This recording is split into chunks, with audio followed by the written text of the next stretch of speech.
Shalom teman-teman, damai sejahtera Tuhan beserta dengan kalian semua, dan semoga semua teman-teman berada di dalam keberkatan dan perlindungan Tuhan Yesus Kristus yang luar biasa mengasihi kita semua.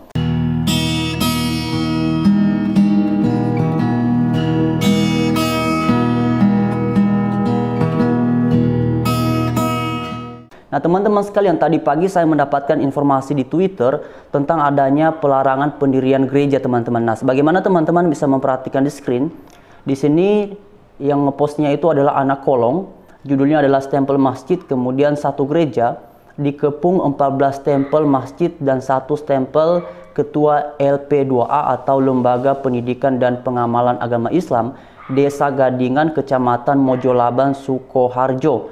Kemudian dituliskan di bawahnya, semoga saudara-saudaraku umat Kristen tetap sabar dan istiqomah menjadi gereja yang hidup. Nah teman-teman, ini adalah suratnya. Ini tanggal 26 Oktober 2020. Ini sudah di like 760, 95 quote, kemudian retweetnya sudah 288. Nah teman-teman, sebagaimana teman-teman bisa melihat di screen, nah ini adalah suratnya.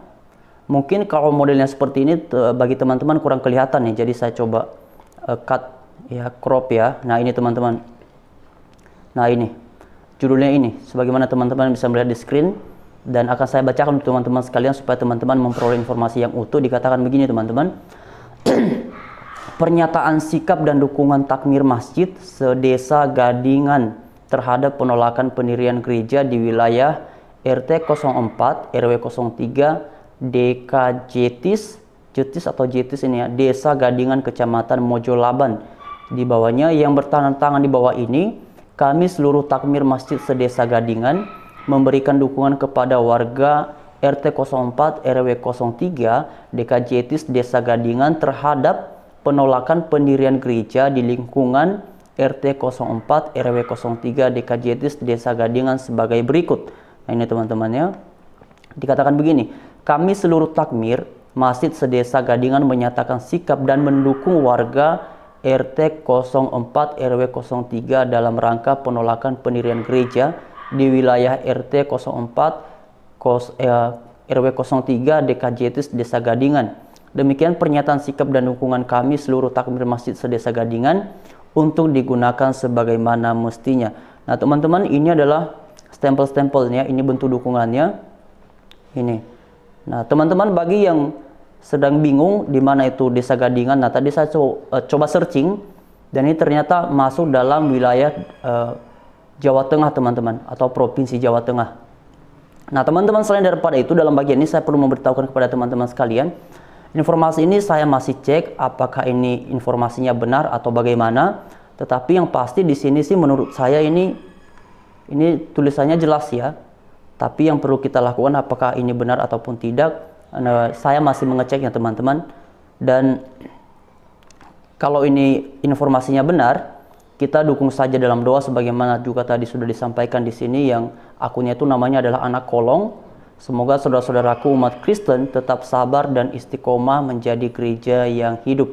Nah teman-teman sekalian, kalau ini adalah informasi yang benar, maka akhir-akhir ini kita diperhadapkan dengan situasi, karena beberapa waktu terakhir ini kan biasanya kejadiannya kan di daerah Bekasi ataupun Jawa Barat. Sudah 3 kali kalau tidak salah ada pelarangan ibadah, waktu itu adanya di Cikarang, kemudian di daerah Bekasi juga. Dan beberapa waktu yang lalu itu juga sempat dibahas oleh Luis Prasetyo. Nah teman-teman sekalian, mari kita tetap mendukung saudara-saudara kita yang mengalami kesulitan dalam hal membangun gedung gereja, maupun dalam hal mereka kesulitan untuk beribadah. Dan semoga saja ada solusi yang terbaik dari hal-hal yang seperti ini. Dan sebenarnya saya kadang-kadang kasihan dan juga sedih melihat kondisi-kondisi yang seperti ini, karena pada faktanya setiap kali orang Kristen membangun gedung gereja, itu kan orang Kristen tidak pernah mengajukan proposal kepada orang-orang yang kemudian non-Kristen untuk dibangunnya gereja Kristen. Jadi kan harusnya saya pikir, kalaupun misalnya ada sekelompok orang yang tidak kemudian setuju, kan alasan utamanya apa gitu loh.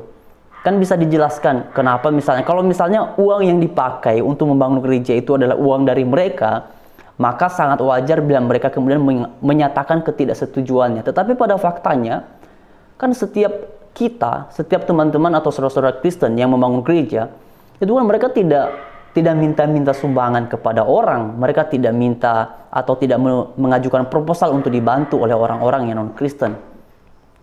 Jadi kepada teman-teman yang non-Kristen, harap Anda berpikir dan jujur terhadap kondisi hati nurani Anda. Apakah ketika Anda melakukan hal-hal yang seperti ini, apakah itu mendatangkan ketenangan dalam hatimu? Apakah itu menunjukkan bahwa Anda adalah seorang yang beragama secara taat? Ataukah seperti apa sebenarnya? Jadi teman-teman sekalian, ini memang sangat memprihatinkan sekali ya. Kan di bangsa ini semua orang diberikan hak untuk menganut agama yang menurutnya akan menuntunnya kepada jalan yang benar. Dan artinya setiap orang berhak untuk memiliki gedung atau tempat untuk beribadah. Nah, saya belum tahu apakah kemudian ada hal-hal yang belum memenuhi sebagai syarat untuk pembangunan gedung gereja ini. Tetapi sebenarnya begini teman-teman. Yakin nggak sih di seluruh Indonesia ini, tempat-tempat peribadatan khususnya yang non-Kristen, itu semuanya semata-mata ada izinnya nggak sih? Yakin nggak? Kira-kira semua tempat peribadatan yang ada di Indonesia ini, ada nggak sih izinnya sebenarnya? Atau kemudian yang diharuskan untuk punya izin ini hanya gedung-gedung yang mana itu adalah gedung gereja Kristen? Coba deh teman-teman mengecek, coba teman-teman bantu saya mengecek nih. Kira-kira semua tempat-tempat peribadatan yang ada di bangsa ini, dari Sabang sampai Merauke, itu tempat peribadatannya ada izinnya nggak sebenarnya?